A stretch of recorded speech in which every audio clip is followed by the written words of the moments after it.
Hello, my name is Harrison. I'm 36 years old, an obscure writer living in a cramped apartment in a small town in the vast expanse of America. Calling myself a writer sounds grandiose, but in reality I'm just a gaunt man hunched over an old laptop, painstakingly crafting every sentence, every word, with the faint hope that one day my work will be published. For over a decade, I've written dozens of manuscripts, sent them out with no success, and tucked them away in a dusty drawer. People call me an undiscovered author, but I see myself as a dreamer trapped in a reality filled with mounting bills and the cries of young children. I have 3 kids: Emma, 8 years old with soft brown hair and bright, hopeful eyes; Liam, a 5-year-old with a goofy smile and tiny hands that always clutch the hem of my shirt; and Noah, the youngest, 3 years old, always giggling and seeking affection. My children are my entire world, but they're also a burden I never could have imagined when I took on the responsibility of being a single father. Claire, their mother, left 2 years ago. She said I was too poor, incapable of supporting a family, that I was a failure unworthy of her dreams. I still remember that final evening when she packed her bags, leaving me with 3 kids and a pile of bills stacked as high as a mountain. Noah was just learning to toddle back then. I've never truly blamed Claire. Not entirely. Perhaps she just wanted a different life, one that was easier with fewer worries. But that doesn't ease the pain of being abandoned in the dead of a cold winter night, holding a screaming Noah, with Emma tugging at my sleeve asking where Mommy was, and Liam sobbing, confused about what was happening. Since then, I've been father, mother, cook, storyteller, and the one who works day and night to pay the rent and buy milk for the kids. Our apartment, 2 worn-out bedrooms with yellowed walls, is the only place we can call home. Every morning I wake up before the sun rises. I brew a weak cup of coffee, quietly prepare breakfast with a few slices of toast and peanut butter, wake Emma, Liam, and Noah, dress them, and rush them to preschool and elementary school. I return to the empty apartment, open my laptop, and start typing. But writing doesn't feed 3 children. I take whatever freelance writing jobs I can find online, writing ads, editing texts, even translating medical documents. By day, I'm a hired pen. By night, I'm an anonymous author. And amidst all this chaos, I still have to be a father, the one who comforts the kids when they're sick, mends Emma's dress when it tears at school, and reads bedtime stories every night before they sleep. My family? They've never really understood me.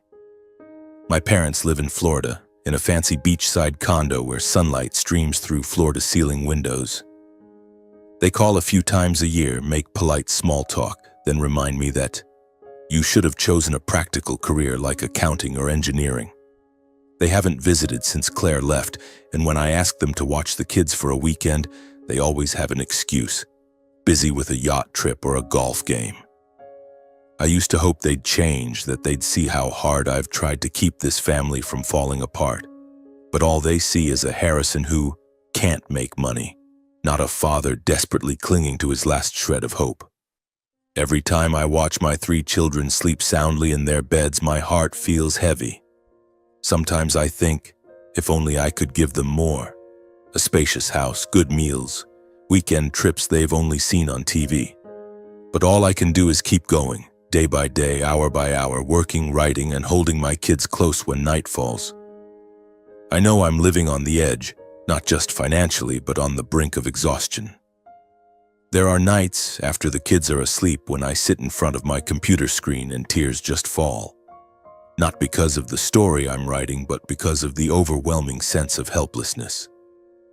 No matter how hard I try, I'm still not good enough, still not earning enough, still not strong enough to keep everything together.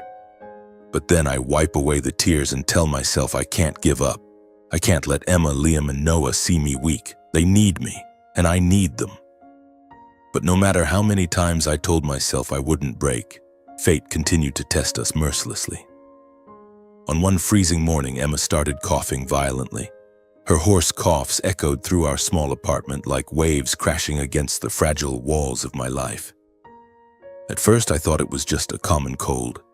Kids get sick easily this time of year. But by noon, Emma was burning with fever, her face pale and lips chapped. She lay curled up in bed, her tired eyes looking at me as if to say she couldn't take it anymore. Panic set in. I had no one to turn to for advice. I called the local doctor we knew, and he told me to take Emma to the hospital immediately. In a frantic rush, I packed a small bag with clothes, a water bottle, and fever medicine. Liam and Noah clung to my legs, asking, "What's wrong with Emma, Daddy?" I couldn't answer, only told them to grab their jackets as I scooped Emma up and headed to the car. The hospital was a 10-minute drive from our apartment, but that day the road felt endlessly long. I drove with one hand, the other gripping Emma's cold little hand. In the rearview mirror, I saw Liam and Noah sitting quietly in the back seat, their eyes wide with worry and confusion.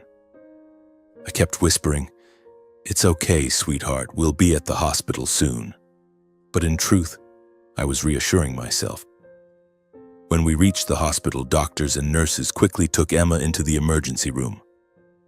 I stood outside, clutching the hands of my two younger children, my heart pounding erratically. A nurse asked about Emma's medical history, and I stammered through my answers, barely able to breathe.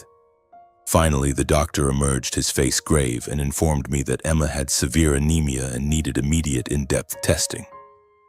They suspected a serious blood disorder, possibly leukemia. I froze. Leukemia? The word cancer rang in my head like a sledgehammer. With trembling hands, I called Claire, trying to keep my voice steady. "Emma's in the hospital. The doctors say she has a serious blood condition. I need you to come help with Liam and Noah. I can't manage alone."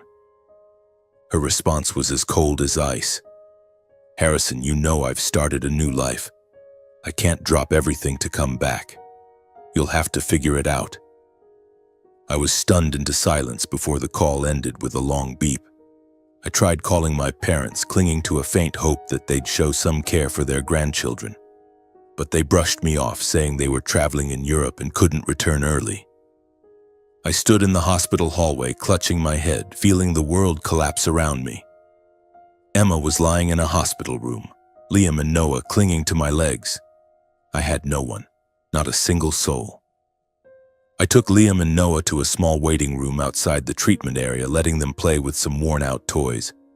I sat on a plastic chair, laptop in hand, trying to finish a freelance writing job to scrape together some money. But my mind couldn't focus. Every time a nurse stepped out of Emma's room, my heart stopped. That evening, Emma woke up, her weak eyes meeting mine. "Daddy, I'm so tired," she whispered. I leaned down, took her small hand, and soothed her. "I know, my love, you're doing great. Daddy's right here." Liam and Noah sat close to me, eventually dozing off on the chairs. I quietly draped my jacket over them, then sat back by Emma's bedside, holding her hand as if clinging to a fragile thread of hope. That night, I didn't sleep. I sat there, watching the blinking lights of the monitor, listening to the soft hum of the breathing machine, feeling helplessness and loneliness seep into every vein. The next morning, the doctor confirmed that Emma would need long-term hospitalization for treatment and to await further test results. I didn't know what to do. I couldn't leave Liam and Noah at home alone, nor could I leave Emma here by herself. In the end, I begged the hospital to let the younger two stay with us despite the cramped and inadequate conditions. The four of us, 3 if you didn't count Emma lying in the hospital bed, were squeezed into a small hospital room where the harsh white glow of fluorescent lights bathed the ceiling. Meals were rushed, consisting of cold deli sandwiches and boxed orange juice. Liam and Noah played on the hospital floor with a few old toy cars. I cared for Emma while keeping an eye on the younger two, terrified something else might go wrong. Those days felt endless. I was exhausted, but I had no other choice. Each morning I woke up on the hard plastic chair in Emma's hospital room, my body aching, my eyes heavy from lack of sleep.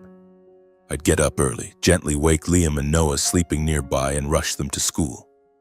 As they walked into their classrooms, I'd hurry back to the hospital to care for Emma.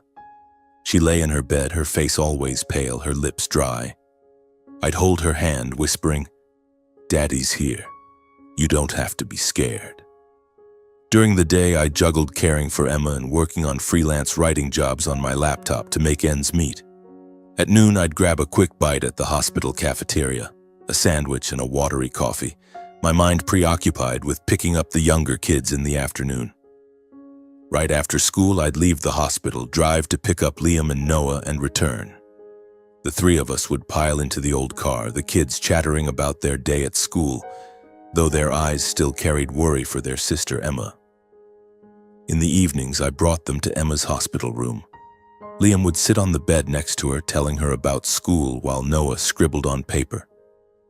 I'd check on Emma's condition with the nurses, keep an eye on the younger two, and type a few lines on my laptop to finish freelance work. Day after day passed in this exhausting, suffocating cycle. I was drained. Some nights I'd fall asleep on the plastic chair by Emma's bed, only to jolt awake when Noah cried out, "Daddy, where are you?" In those long nights, I'd watch my two younger children sleeping on the chairs, heads resting against each other, then turn to hold Emma's small hand, telling myself, I have to keep going. For the kids. For Emma. The days in the hospital dragged on, and Liam and Noah gradually grew accustomed to the cramped waiting room. Liam, with his small hands, drew colorful pictures of superheroes to give to his sister, while Noah clutched his toy dinosaur, chattering about imaginary adventures. I tried to keep them occupied, hoping they wouldn't notice the harsh reality creeping in. Emma, their strong big sister, was growing weaker by the day. I juggled caring for Emma, watching over the younger two, and typing freelance articles on my old laptop in the corner of the room. Each day was a battle, not just against Emma's illness, but against myself, against the fear gnawing at me bit by bit. I called Claire one more time, though I knew it was futile. "Claire, Emma needs you," I said over the phone, my voice trembling. "She's very weak. Can you visit her, even just once?" But as always, her response was cold. "Harrison, I can't come back. I have my own life now. You'll manage." The long beep of the disconnected call echoed, and I sat there in the hospital hallway feeling as though someone had stabbed me in the chest. I called my parents, but they only said, "We'll come back after our trip, Harrison. Hang in there, son. Hang in there." The words felt like a mockery. I had no one, not a single family member to share this burden. Just me, Emma, Liam, and Noah, in a hospital room reeking of antiseptic. Angela, a young nurse assigned to Emma's care, was the only light in those dark days. She had brown hair tied up in a high ponytail, gentle eyes, and a soft but strong way of speaking. Every time she entered the room to check Emma's IV or monitor her heart rate, she'd smile at Liam and Noah, sometimes bringing them small candies. "Your kids are adorable, Harrison," she said once, watching Noah fall asleep clutching his plastic dinosaur. "You're an amazing father." I gave a weak smile and shook my head. "I'm not so sure about that, Angela. I'm just trying to keep everything from falling apart." One morning, after nearly 3 weeks of Emma's hospitalization, the doctor called me into a private room. Dr. Carter, a middle-aged man with thick glasses and a deep voice, looked at me with an expression that signaled nothing good. I sat down on the plastic chair across from him, my hands clenched so tightly that my nails dug into my palms. "Harrison," he began cautiously, "we have the results of the in-depth tests. Emma has acute myeloid leukemia, or AML. It's a very serious form of blood cancer." The word cancer exploded in my mind. I felt the blood drain from my face, the air in the room thickening. "How serious?" I asked, my voice breaking. Dr. Carter sighed, adjusting his glasses. "The prognosis for AML in children isn't good, Harrison. We'll start chemotherapy immediately, but I need you to prepare yourself. The survival rate, it's not high." I don't remember how I left the doctor's office. All I know is that I stood in the hallway, my back against the wall, hands clutching my head, trying not to scream. Emma, my 8-year-old girl who used to run around the playground and tell me about her dreams of flying on a dragon, was fighting a disease I couldn't even fully comprehend. I wanted to smash something, to yell at Claire, at my parents, at the world, but I couldn't. I had to go back to the room, smile at Emma, and tell her everything would be okay. The weeks that followed were an agonizing blur. Emma started chemotherapy, and every time I saw her lying in bed, her hair falling out, her face pale, my heart shattered. She still tried to talk, asking about Liam and Noah, smiling when I read her fairy tales. But I could see the light in her eyes fading, like a candle flickering in the wind. Liam and Noah, young as they were, sensed the change. Liam stopped drawing superheroes, instead sketching pictures of a girl lying in bed surrounded by flowers. Noah kept asking, "When will Emma come home to play with me, Daddy?" Angela was there for us more than I could have hoped. She didn't just do her job, checking IVs, taking temperatures, updating charts. She offered quiet comfort. One afternoon, as I sat by Emma's bed, too exhausted to keep my eyes open, Angela came in and placed a hot cup of coffee on the table. "You need to rest, Harrison," she said, her voice gentle but firm. "I know you're strong, but you're human too." I looked at her, wanting to say thank you, but my throat tightened. Instead, I just nodded, gripping the coffee cup as if it were a lifeline to some warmth. One night, as Liam and Noah slept on the chairs, Angela sat down beside me. "Do you want to talk?" she asked. I shook my head, but then, like a dam breaking, I started to speak. About Claire, how she left. About my parents, who never visited the kids. About my fear of losing Emma. Of not being strong enough to protect my children. Angela listened without interrupting, nodding gently and placing a hand on my shoulder. "I lost my brother to illness," she said when I paused. "I know that feeling of helplessness, but you're not alone, Harrison. I'm here, and Emma, Liam, and Noah, they need you more than ever." Her words were like a cool breeze in a storm, but they couldn't ease the growing pain inside me. A week later, Emma's condition deteriorated rapidly. The chemotherapy wasn't working as we'd hoped. She had persistent high fevers, couldn't eat, and the pain made her cry out in the night. I sat by her bed, holding her hand, singing the lullabies I used to sing when she was a baby, though my voice trembled and faltered. "Daddy, I'm so tired," Emma whispered one night, her eyes closed. "I want to go home." I leaned down, kissed her forehead, tears falling onto the pillow. "I'll take you home, princess, I promise." But I couldn't keep that promise.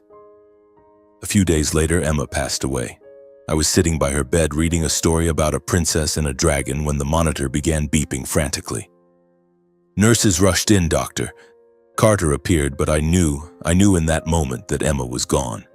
I held her in my arms, her small body now weightless, no longer warm. "Emma, don't go," I whispered, my voice breaking. "Please, don't leave, Daddy." But she didn't answer. She would never answer again. The world collapsed. I don't know how long I cried, only that Liam and Noah, waking up amid the chaos, ran to me and clung to me. Liam sobbed. "Where's Emma, Daddy?"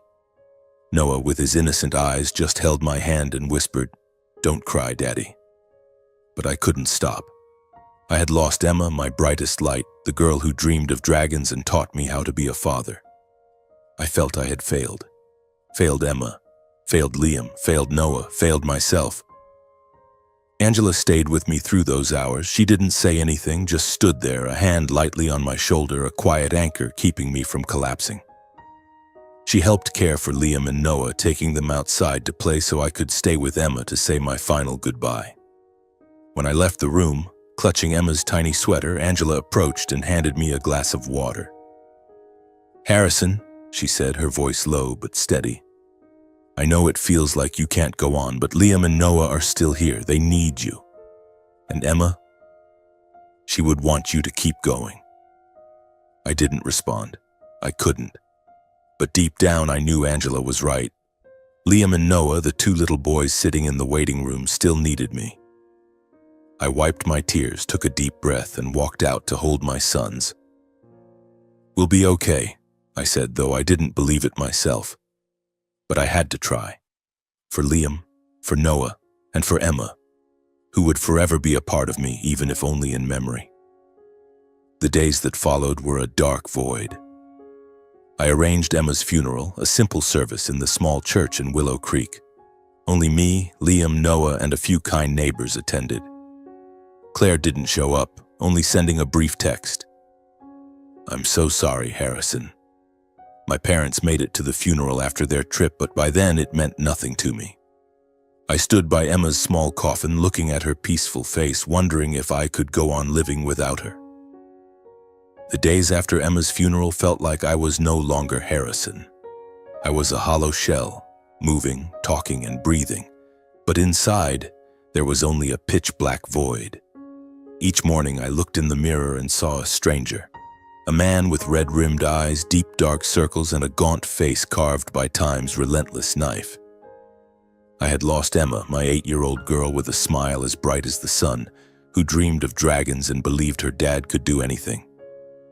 Now, every time I stepped into the small room where Emma used to sleep, my heart shattered anew. Her bunk bed was still there, with the flower-patterned blanket she loved, but it was now a painful reminder that she would never return. Liam and Noah still needed me. That was the only thing keeping me from slipping into the darkness. But I won't lie, there were moments when I thought about giving up entirely. One night after Liam and Noah were fast asleep, I sat on the living room couch, holding an old bottle of sleeping pills I found in the medicine cabinet. I stared at the small, smooth white pills, wondering if they could take me away. To a place without pain, without bills, without broken dreams. I imagined lying down, closing my eyes and letting everything fade, but then I heard Noah mumble in his sleep, "Daddy." And the image of Liam's confused eyes asking about Emma flashed in my mind. I couldn't do it. I couldn't let my remaining children lose another person. I threw the bottle in the trash, buried my face in my hands, and sobbed, telling myself, "You have to live, Harrison. For them." Our apartment was now eerily quiet. No more of Emma's stories about school, no more of her giggles as she played with Liam and Noah. Liam grew quieter. He stopped drawing superheroes or family portraits. Instead, he spent hours at the kitchen table, sketching flowers, mimicking Emma's blanket, and placing them by her bed. "So Emma can see them, Daddy," he said, his voice barely a whisper. I hugged him tightly, trying not to let him see my tears. Noah, being so young, didn't fully grasp what had happened. Every night he clutched his plastic dinosaur, curled up in my lap, and asked, "Where's Emma, Daddy? When's she coming back?" I didn't know how to answer, so I'd kiss his forehead and say, "She's in the sky, sweetheart. She's watching us." I tried to keep things normal for Liam and Noah, but nothing was normal. I took them to preschool each morning, cooked simple meals, pasta, deli sandwiches, and read them bedtime stories every night. But every action felt heavy, like I was dragging a massive boulder. I kept taking freelance writing jobs, typing soulless articles about 10 budgeting tips for families or how to plan the perfect birthday party on my rickety laptop. But whenever I opened the file for my book, From Ashes, I just stared at the screen, unable to write a single word. How could I write about finding meaning in life when I felt it had vanished? Angela was the one who pulled me out of that mire, though she didn't even realize how vital she was. One afternoon, she knocked on our apartment door holding a box of homemade cookies. "I thought the kids might like these," she said with a gentle smile. I was stunned by her visit. Liam and Noah cheered, rushing to hug her, and for a moment our little apartment seemed to brighten. Angela sat down, played with Noah, helped Liam with a puzzle, and talked to me like we'd known each other for years. "How are you holding up, Harrison?" she asked, her eyes full of concern. I wanted to lie, to say I was fine, but looking into her eyes, I just sighed. "I don't know, Angela. I don't know how to keep going." She didn't push me to say more, just nodded and shared about her younger brother who died of heart disease when she was young. "There were days I thought I'd never get through it," she said. "But then I realized living on was the only way to keep his memory alive." Her words were like a soft breeze, not enough to erase the pain, but enough to make me feel I wasn't entirely alone.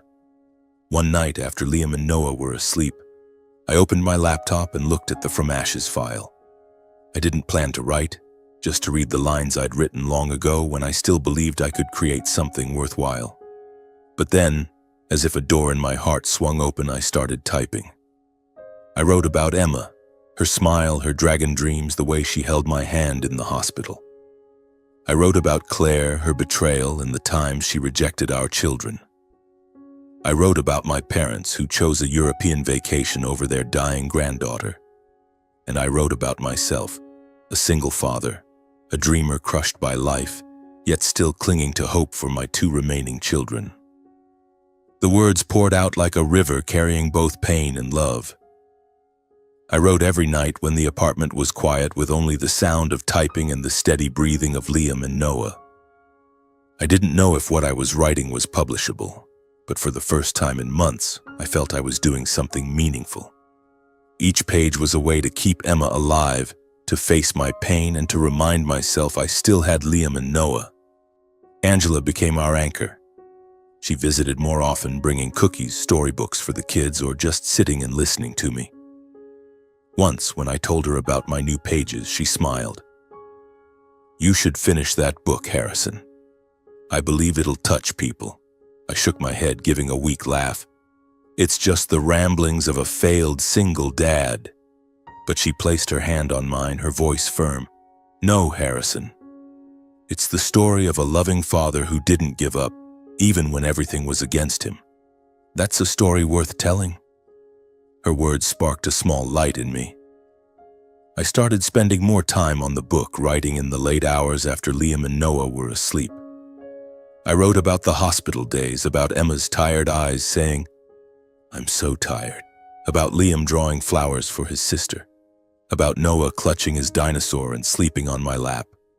I wrote about the loneliness, the feeling of being abandoned by family, the nights I considered giving up. But I also wrote about the moments that kept me going, Liam's smile, Noah's laughter, and Angela's kindness. Life remained tough. Bills piled up, the landlord sent rent reminders, and I still had to churn out freelance articles to survive. But the book became a refuge, a way to find myself again. Liam and Noah, too, slowly rediscovered small joys. Liam started drawing superheroes again, though sometimes he'd add a flower in the corner. Noah, with the endless energy of a 3-year-old, pulled me into silly games like pretending to be a dinosaur or building pillow forts. I laughed, though each smile carried a pang of pain. One evening when Angela visited, she brought a small birthday cake, not for anyone's birthday, just because she wanted to celebrate a happy day. Liam and Noah cheered, racing to blow out the candles, and I looked at Angela, my heart swelling with gratitude. "Thank you, Angela," I said, my voice hoarse. "You don't know how much this means to us." She smiled, her eyes gentle. "I just want to see you and the kids smile, Harrison. You deserve it." I began to realize Angela was more than a kind nurse. She was a friend, someone who understood me more than anyone ever had. She didn't try to fix me or push me to move on from the pain. She was just there, like a lantern lighting the path I was walking. And I, though my heart was still broken, began to feel a flicker of hope. Not because things would be easy, but because I knew I wasn't entirely alone. The long nights continued, and I wrote. I wrote about Emma, Liam, Noah, and Angela. I wrote about a man who thought he would break but stood up again, for the love of his children, for the memory of a little girl who taught him how to be strong.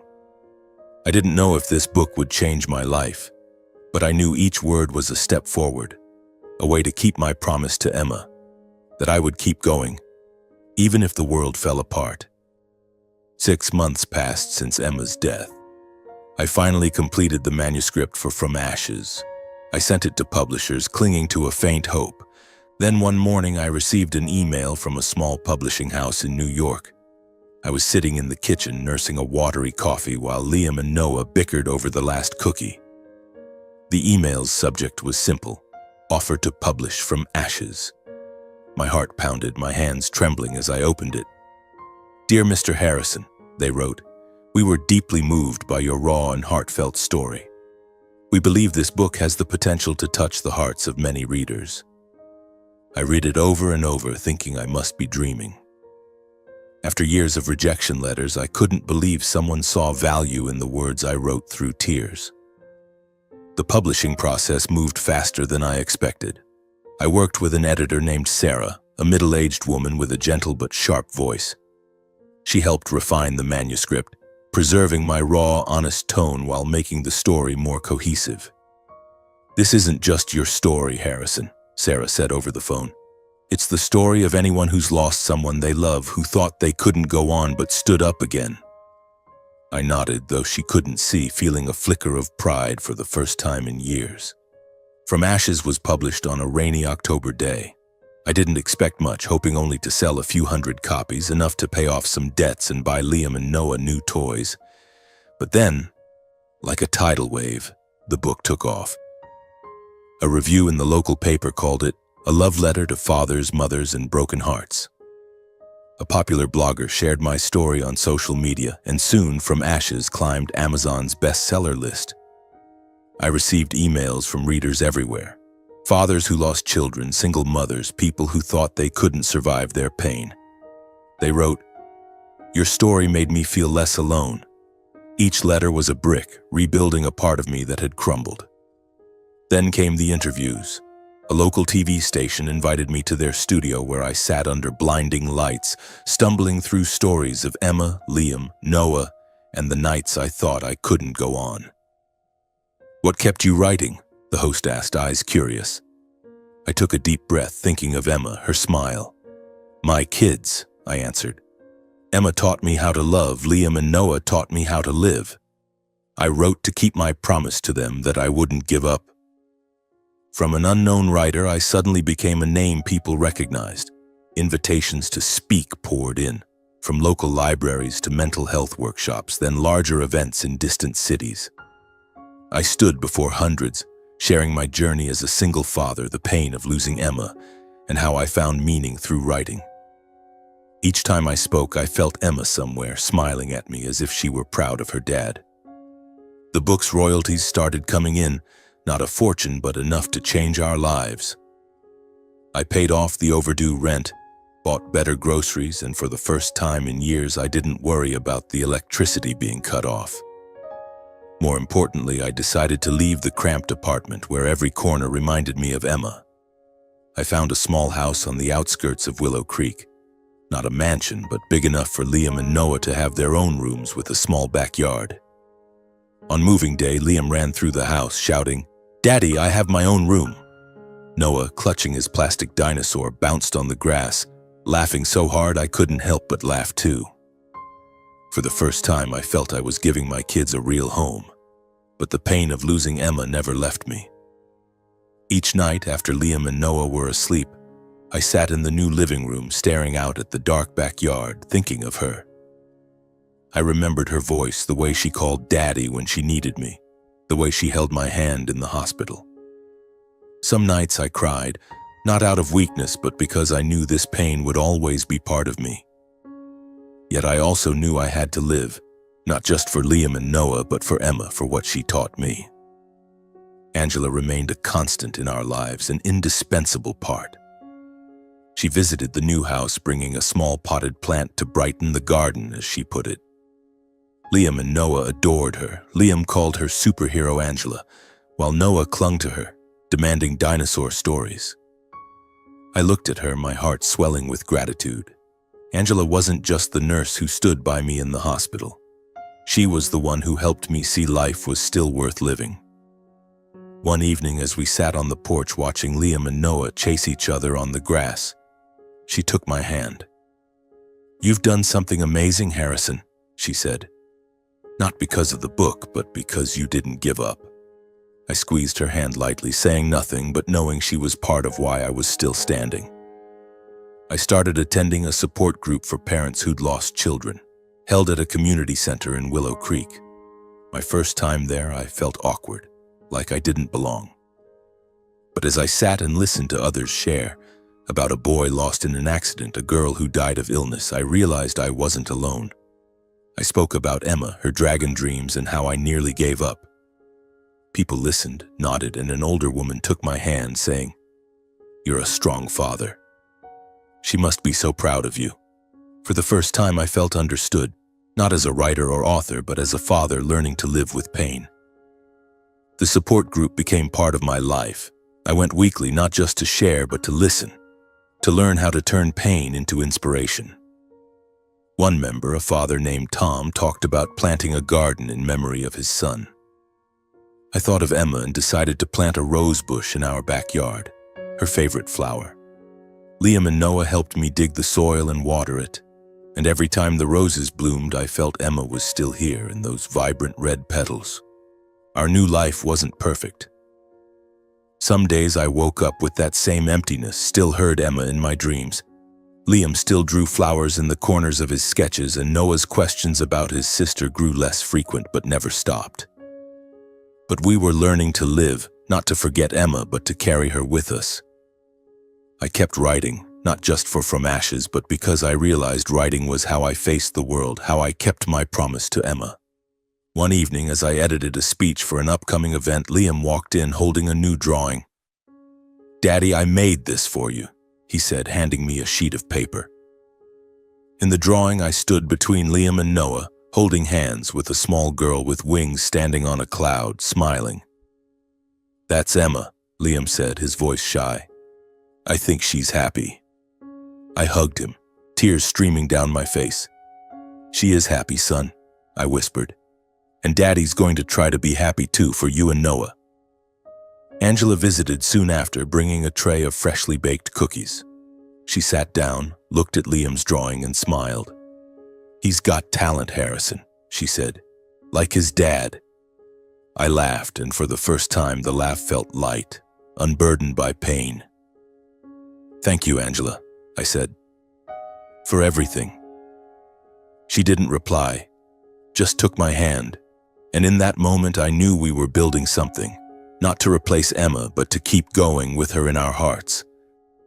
A year after From Ashes was published, my life had changed in ways I never dared to dream. The small house on the outskirts of Willow Creek was now truly our home, mine, Liam's, and Noah's. The backyard bloomed with roses, Emma's favorite flower, and each morning as sunlight streamed through the windows, I felt a flicker of peace seep into my heart. But despite the semblance of stability, the pain of losing Emma remained a scar that would never fully heal. I learned to live with it, like learning to breathe in a room with too little air, but sometimes in the quiet of the night I still heard her calling Daddy in my dreams. The success of From Ashes brought opportunities I hadn't imagined. I was invited to speak in major cities, from Chicago to Boston, sharing my story with packed auditoriums. I spoke of Emma, Liam, and Noah, of how I nearly broke but stood up again for my children. Each time I spoke, I wasn't just recounting my story. I was keeping Emma alive in the hearts of others. I began writing a second book about forgiveness and healing, though I wasn't sure I had fully forgiven those who had turned their backs on us. Then one day, the past came knocking. My phone buzzed one afternoon while I was helping Liam with his math homework. My mother's number flashed on the screen. I hesitated, my finger hovering over the answer button, but finally pressed it. "Harrison," her voice came through, shakier than I remembered. "Your father and I read your book. We want to see you, and Liam, and Noah. We regret not being there when you needed us." I sat in silence, listening to her belated remorse, but felt only an emptiness inside. I remembered the times I called for help, when Emma was in the hospital, when I begged them to come even for a day. "We're traveling," they had said, as if a cruise mattered more than their granddaughter. "Thank you for calling," I said, my voice calm but cold. "But I'm not sure I'm ready for you to come back into our lives. Liam and Noah, they need people who are there when it counts." My mother cried over the phone, saying they were wrong, that they wanted to make amends. I agreed to let them see Liam and Noah, but only for short visits, with me there, watching every moment. When they came, I saw how they had aged, their eyes heavy with regret, but I couldn't open my heart. Not out of resentment, but because I needed to protect my children and myself from old wounds. The biggest surprise, though, was Claire. One evening, as I was reading Noah a bedtime story, my phone rang again. It was her number. I barely recognized it. It had been so long since we last spoke. When I answered, Claire's voice came through, strangely sweet, as if she were trying to play the role of the wife she once was. Harrison, I read your book. It's incredible. I regret leaving. I want to come back to start over. We could be a family again. I stood frozen, gripping the phone tightly. The image of Claire walking out, leaving me with 3 children, flashed vividly in my mind. I remembered her refusals to visit the hospital when Emma needed her mother most. I remembered her brief text when Emma died. I'm so sorry. And now, with my name known and a best-selling book, she wanted to return. I took a deep breath, steadying my voice. Claire, you abandoned our kids when they needed you most. You weren't there when Emma was sick, when Liam and Noah cried for their mom. I'm sorry, but there's no place for you here anymore. She pleaded, saying she had changed, that she regretted everything, but I hung up. I didn't hate Claire, not anymore. I just felt relief, like I'd finally set down a burden I'd carried too long. I looked at Liam and Noah playing on the floor and knew I'd made the right choice. We didn't need Claire. We had each other, and that was enough. While people from my past tried to re-enter, Angela was the one who stayed, quietly but steadfastly. Our relationship grew through small moments. Her bringing cookies, spending afternoons playing with Liam and Noah, listening to me talk about Emma without judgment. One evening, as we sat on the porch under a faint moonlight, I said, my voice hoarse, Angela, you've done more than you know. You helped me see that life is still worth living, even when it hurts. She smiled, placing her hand on mine. Harrison, you're stronger than you think. I'm just here to remind you of that. I realized I was falling in love with Angela. Not the fiery love of youth, but a deep, steady love built on understanding and respect. She didn't try to replace Emma or fill the void she left. She brought a new warmth, a sense that I could rebuild from the ruins. Once when I asked if she'd stay for dinner, she laughed. Only if you promise not to make pasta again. I laughed too, feeling for the first time that the laughter was light, unweighed by pain. A year after From Ashes was released, I became a symbol, not for fame, but for my story. I continued speaking at workshops, not just about writing, but about surviving loss. I hosted sessions at the support group, listening to other parents share about their children. I spoke of Emma, how she taught me to love, and how Liam and Noah helped me find meaning again. Each time I shared, I felt I was not only helping others, but healing myself. Liam and Noah grew day by day. Liam, now 6, started asking deeper questions. Daddy, does Emma see me when I play soccer? I hugged him, saying, she's always watching you, Liam. She's up in the sky, cheering for you. Noah, now 4, still clung to his plastic dinosaur, but began telling his own stories about Emma flying on clouds. I listened, smiled, and held those moments in my heart like precious gems. Angela became an inseparable part of our lives. One day, as we planted another rosebush in the garden, she knelt beside Liam and Noah, helping them water it. Do you think Emma would like this flower's color? She asked. Noah nodded eagerly, and Liam gave a shy smile. I looked at her, my heart swelling with a feeling I hadn't known in so long: hope. Not long after, I proposed to Angela, not with a grand gesture, but with a simple question. Would you like to build a family with us? She smiled, her eyes sparkling, and nodded. I'm already part of you, Harrison. We didn't erase the past. Emma was still there, in every rose, in every drawing of Liam's, in every story Noah told. But we learned to live with her memory, turning pain into part of our journey. I kept writing, not just for myself, but for those who found solace in my story. I wrote about love, loss, and resilience.